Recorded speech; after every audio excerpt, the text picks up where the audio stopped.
nhớ dùng cho này cho gì cho cười cho ti cho phong cho dư sợ dư thua là nó giờ bé mong nhớ cho yên bài bé một thia ra khi xếp bé lúc lò lò nà thia cũng chỉ là dễ hà lu mua canh tổ sư suối cho lại một tỏ và pa theo cho phở gì là cô cho chơi tàu kéo xí theo nhớ tàu tê quán tàu tê khởi tê ở xí là lúc lò nà thia cô mình chỉ để trả thia cô chỉ mình để cho hà lu chỉ là cho lên nó cho bé sẽ là tàu sao xí nữa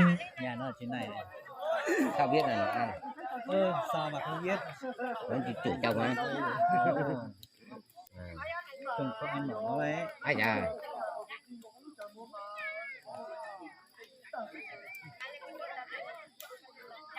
họ tiếng nhất là cái nhiều nhất là đấy da phải tít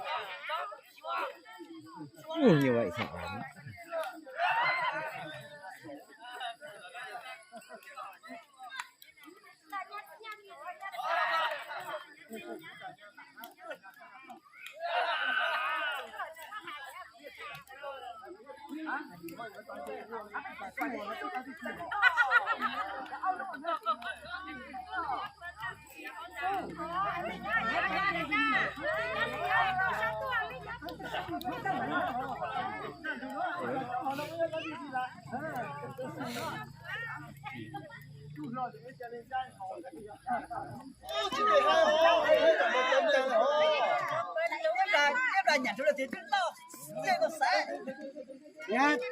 nhà tại nhà tôi nhà hai nhà tôi một chiếc nhá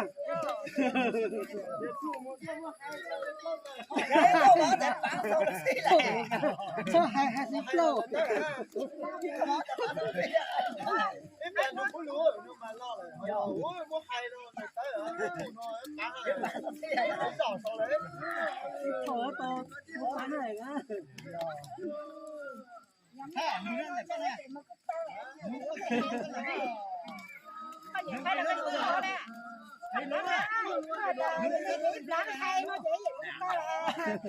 hai chiếc xe chúa mất thầu mà thầu nhất bán này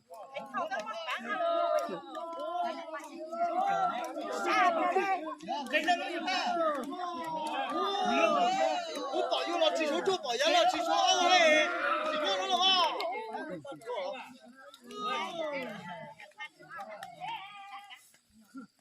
我就站到这会送我就。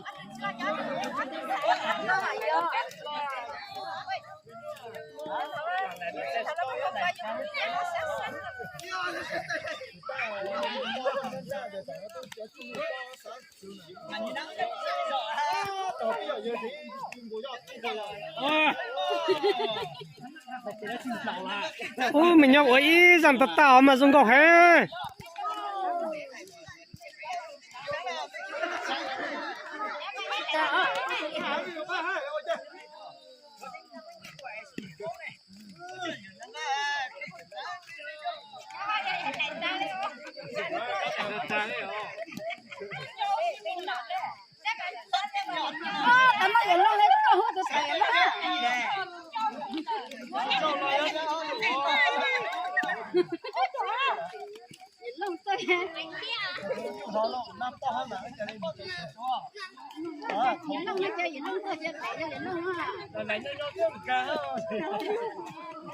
ôn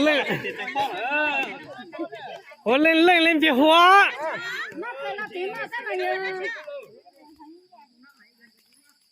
giờ như lại trên tận nó giờ của cha này sao rồi, sao thế rồi? của ta lừa rồi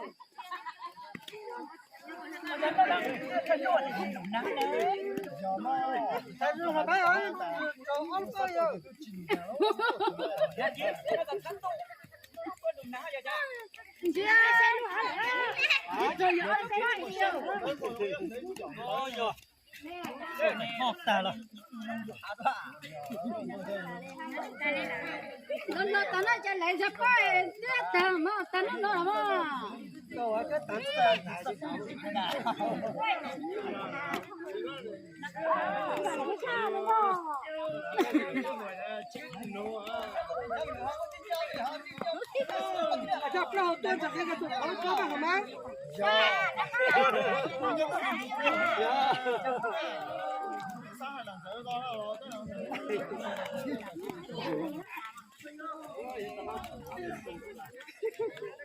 con mẹ ăn thằng ăn lên cậu à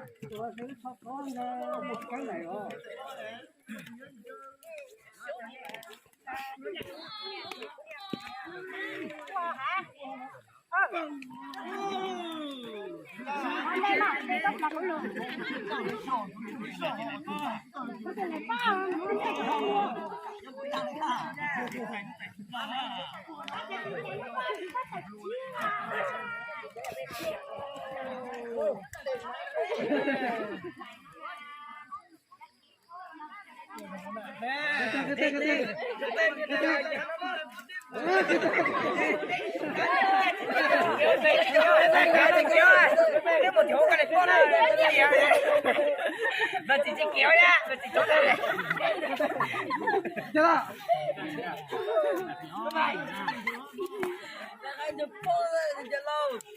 Chứ còn lên lên nữa.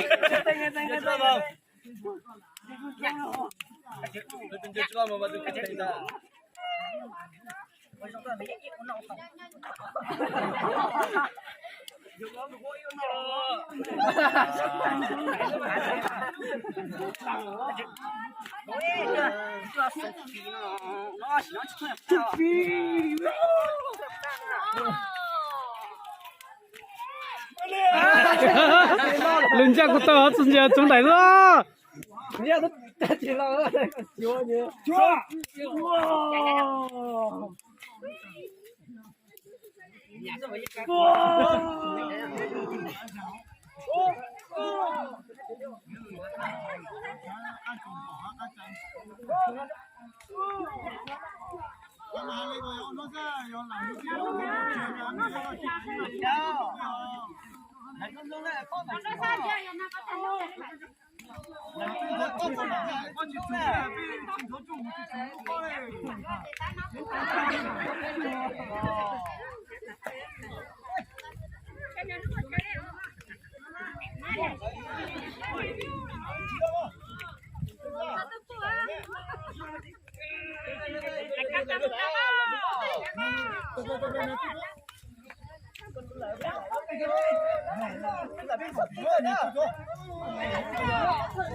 Ô, mấy次等梦来播这了，把它那得好喽。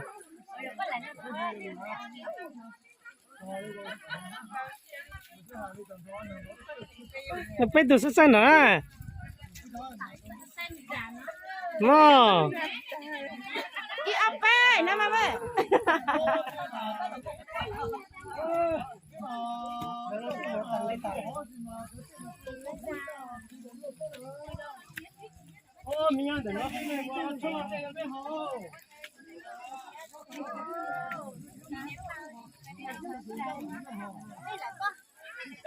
lù nam都大，我得吃路了啦。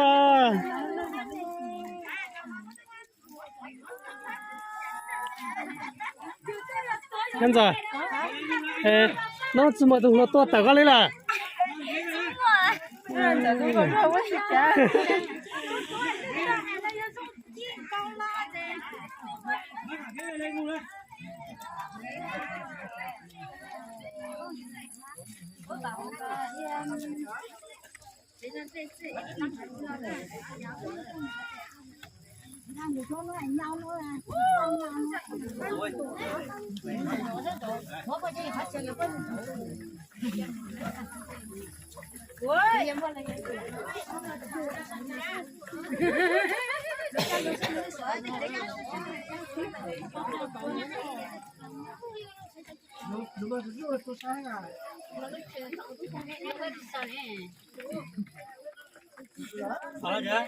？sao cho nó bùng ơi nhớ cho không đồ tài đó bố lại ta thì mình nhớ không tốt thật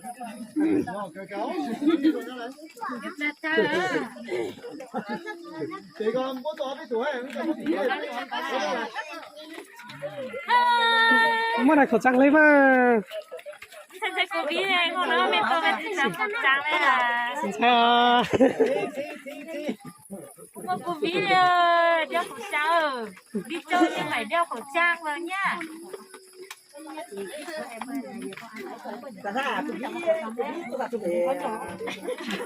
Cô biết chun ra nó to cô biết chắc à.